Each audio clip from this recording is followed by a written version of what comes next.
Hey guys, if you remember earlier this year I filmed a video at Kawaii Crepes, which is behind me here. Tonight I'm going upstairs to a place called Osaka Restaurant, which is a Japanese restaurant from the Osaka city, to see how good the food is there. So let's find out.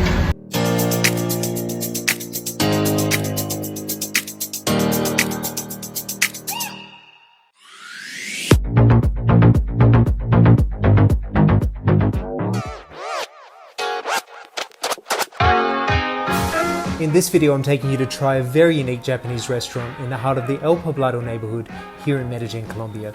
This neighborhood is well known for its boutique stores, massive shopping malls, nightlife, great bars and restaurants, and much more.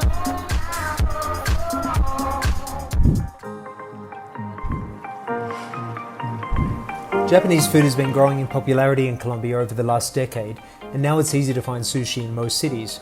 However, the food from this particular restaurant I'm visiting today is very unique. It's a restaurant that sells traditional street food specifically from Osaka City in southwestern Japan, which is unlike the food from the rest of the country.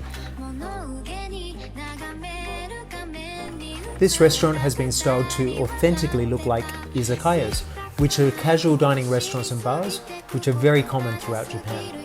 They are small and cozy, but sell great food and have a fun atmosphere.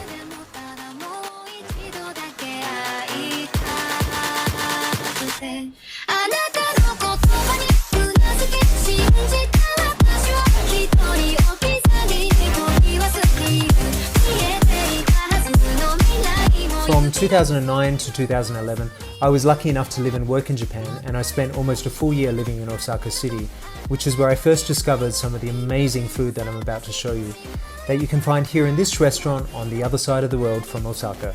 So when I discovered this restaurant in Medellin, I just had to come here and try it to see how authentic the food was.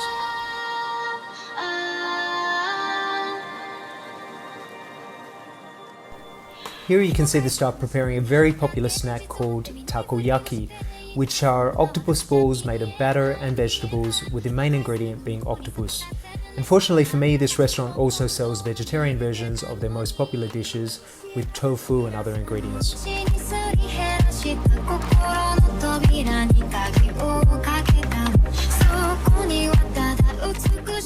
First, a liquid batter is poured into the heated machine before small pieces of octopus are added, and they are topped with a variety of vegetables, toppings and sauces.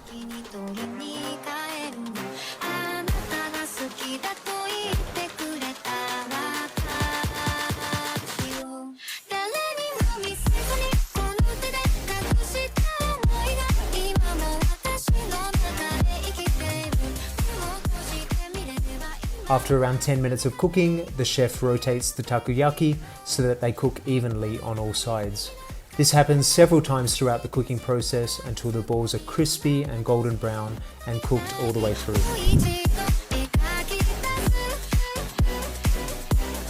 My neighbours came along with me this evening and we ordered several dishes including the takoyaki, as well as onigiri, which are rice balls usually filled with meats and vegetables, and wrapped in nori, which is the same seaweed used to make sushi rolls.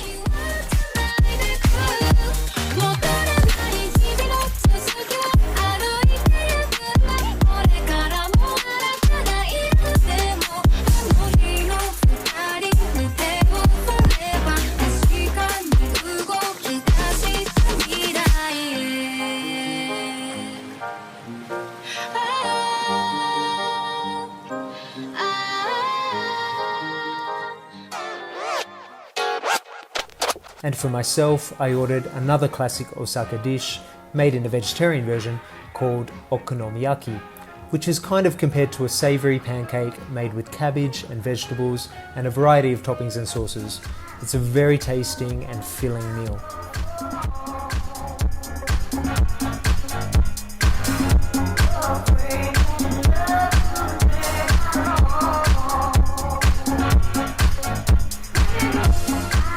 The restaurant is very cute and it really did remind me of being back in Japan.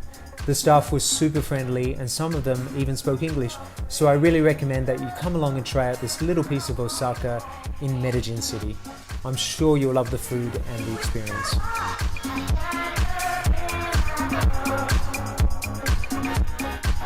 So, would I recommend this restaurant? Is it authentic? Yes, I believe it is, and probably some of the best Osakan food you can find outside of Japan. The restaurant owners weren't in the restaurant the night we visited, however, they were kind enough to have a chat with me on Zoom the following week so that they could tell us more about the restaurant.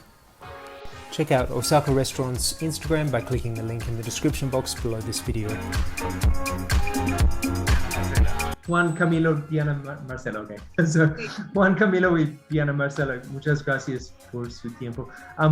Por favor, ¿pueden contarnos sobre la historia de su restaurante?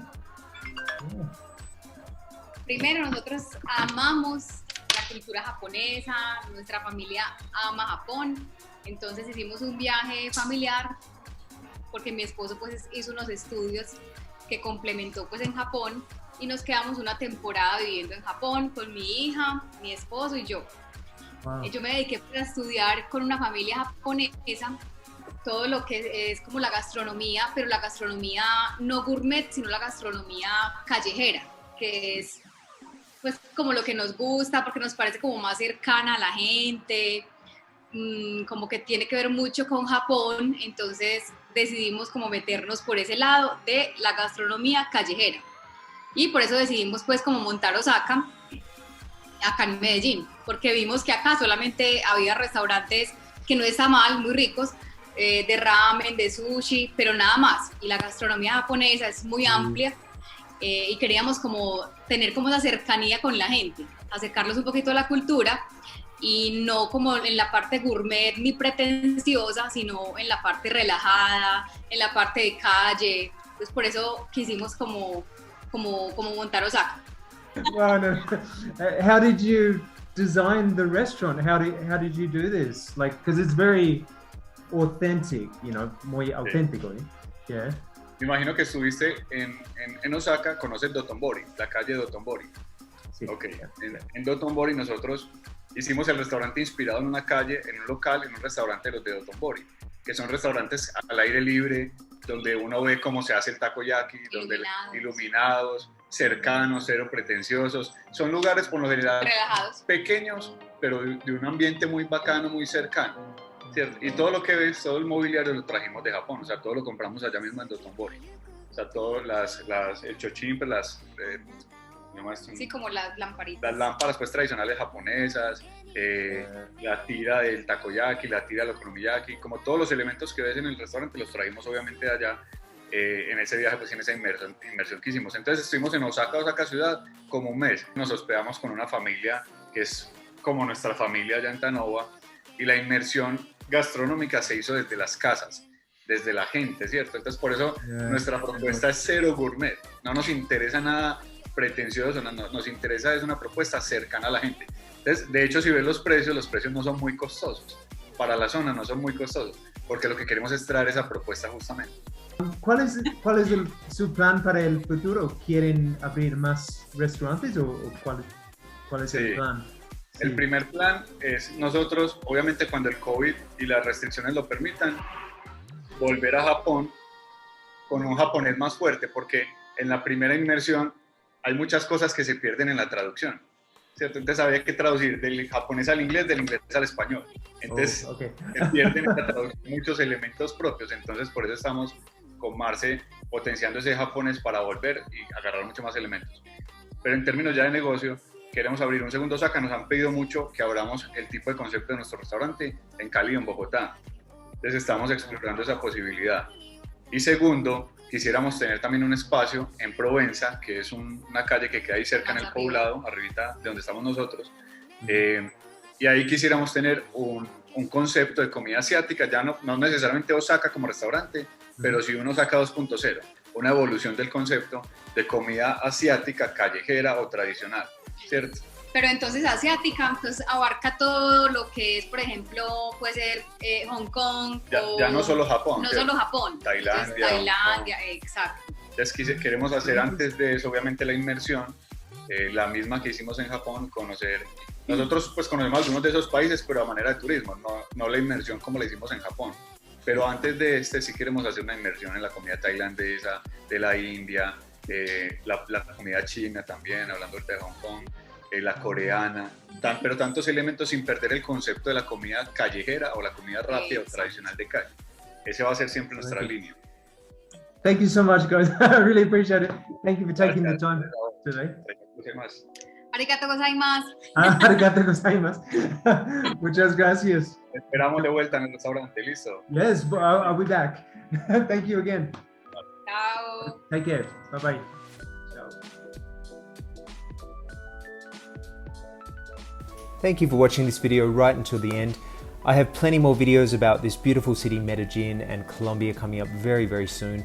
If you enjoyed this video, please give it a thumbs up, subscribe to my channel so you can see my future videos, leave me a comment, I'd love to hear from you, and I will see you in the next video. Thanks again.